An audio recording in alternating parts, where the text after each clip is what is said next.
Hey, alumni friends, I can't believe it is another Tuesday and it's time for another NHCC Alumni Coffee Break. It's Troy, the alumni guy, and it's my pleasure to welcome to the program today Victoria Swain. Victoria, welcome.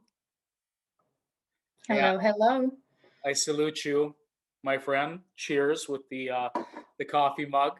So we were having a nice little chat off camera, and it sounds like you've done some really incredible work. This captured my imagination, working with homeless folks, and you have a really important, crucial job in the pandemic and otherwise. And I'd love to have you tell our audience a little bit more about your position.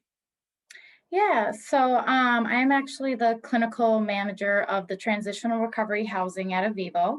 I started here back in the beginning of October. So I've been here for a couple months now. Our goal is to help end homelessness while also helping people in their recovery path. And so people come into our treatment program. We're an intensive outpatient treatment program with lodging, and I specifically work on the housing side. So all of our clients, eventually, once we get a full team hired and up and running, they will be assigned a housing worker, and the goal is to help support them throughout their treatment process, and then make sure that they're not going back into homelessness once they leave here. My team is housing stabilization services and targeted case management. Wow. And you were sharing your passion, and you can tell even in your description how passionate you are about this work. And I think Yeah. that's just marvelous. In my past, was a service learning director at the campus, and we did a lot of volunteering Mhm. within homeless shelters, and also trying to work with nonprofits that were partnering. So maybe share a particular, maybe joyful moment or story in your job there Yeah. at yeah. Actually, I've had a couple good ones lately. And because they're all really similar, that's why I say a couple. So, a lot of our community members that come in and do our programming and live in our housing, they were often homeless before because of things that were on their background, criminal charges, evictions, stuff like that. And one of the big issues that come up is when they try to leave here, that they're constantly being denied on housing applications or apartments due to that background. And so, within the last month, or February, I guess I should say, now that it's March. But I had 4 appeals approved that I helped write with clients where they, talked about their story and talked about the changes that they've made, and they were able to get apartments. So that was really exciting. And I felt like I was the one getting the apartment, even though it had nothing to do with me. All I did was help send the letters and they wrote it, but it was really great. I love that. Well, you're making a difference, a huge difference in the life of somebody, and really, helping them back to health and wellness, Mhm. and kind of a security, which you have to take immense pride. And I have to share with our audience, Victoria and I met here for the first time today, but I am wowed by her energy and her trajectory. So she's a 2016 alum and has already secured her master's degree and is already doing this incredible work. So I'm mightily impressed by that, Victoria. Thank you. And I will say that when I came to North Hennepin, I was actually doing full-time PSEO. So it's crazy to see, like, kind of looping back to you now, when I first started at North Hennepin and kind of where I'm at now. It's a big difference. Absolutely, absolutely, yeah. And oh gosh, a PSEO program is just amazing. My son did it as well, and I think it's one of the best programs that you can get into and involved in. So Very kudos much. to that shout out. Yeah, Yeah, great. awesome. Everybody should do it. I know, right? Exactly. Hopefully, this interview will secure that. Hopefully, we'll have a flood of PSEO students now. So certainly, you would be a great ambassador for that.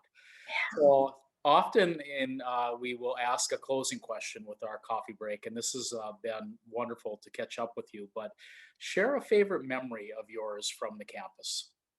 Yeah, actually, this experience that first comes to mind, I think I can really say like changed my whole life in the direction that I went. So before coming to North Hennepin, I wasn't very culturally involved. I took a lot of pride in my culture being a Native woman, but I wasn't like super involved or anything like that. other than, like ceremonies or powwow, stuff like that. But one day I was walking down the hallway and I think he was the diversity chief. His name was Michael Burchard. He stopped me in the middle of the hallway and he was like, are you native? And I'm like, yeah. I'm like, okay, this is weird. And Yeah. he was like, you're coming to this meeting right now. And he like brought me all the way down to the hall and they were having the American Indian Initiative meeting.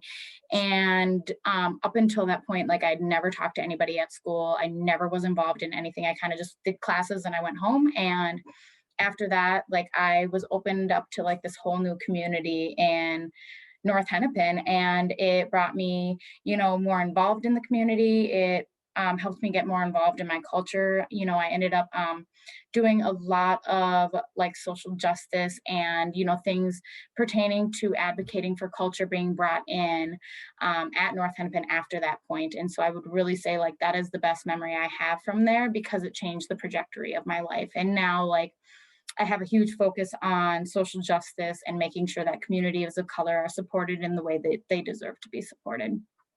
I So love yeah, that story. I love that long, story. long roundabout story. No, no, no. Actually, it has a definition to it. It's called planned happenstance. It's a counseling theory that says that some spontaneous event will happen to you, and you'll initially think, "Well, what was that about?" But instead of dismissing it, you take advantage of it, you leverage it, and you move it forward in a way that helps your career. It helps your personal growth. So you just did a perfect textbook example of Thanks. happenstance. Yeah, exactly. Yeah, I had a little counseling in my background, and I have a Yeah, great appreciation for stories like that. So thank you, yeah. Victoria. Yeah, that's wonderful. Thank you. And Michael Burchard, he has changed many a life. It's not the first time his name has come up here. Name all of the time. He's now at Amber Hills as Mhm. vice president of diversity. So Yes, I actually sit on a board for him currently. oh, that's marvelous.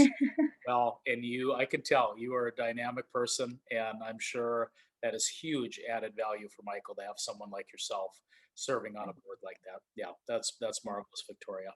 So I do have to do one other little thing here because you and I talked just a minute ago about this, and I think it's cool because it's a part of what I think my vision is for the alumni coffee break. So you mentioned your work, and I can think of a couple of alums, Beverly Rodriguez, Carol LaFleur, that do similar work in the homeless arena.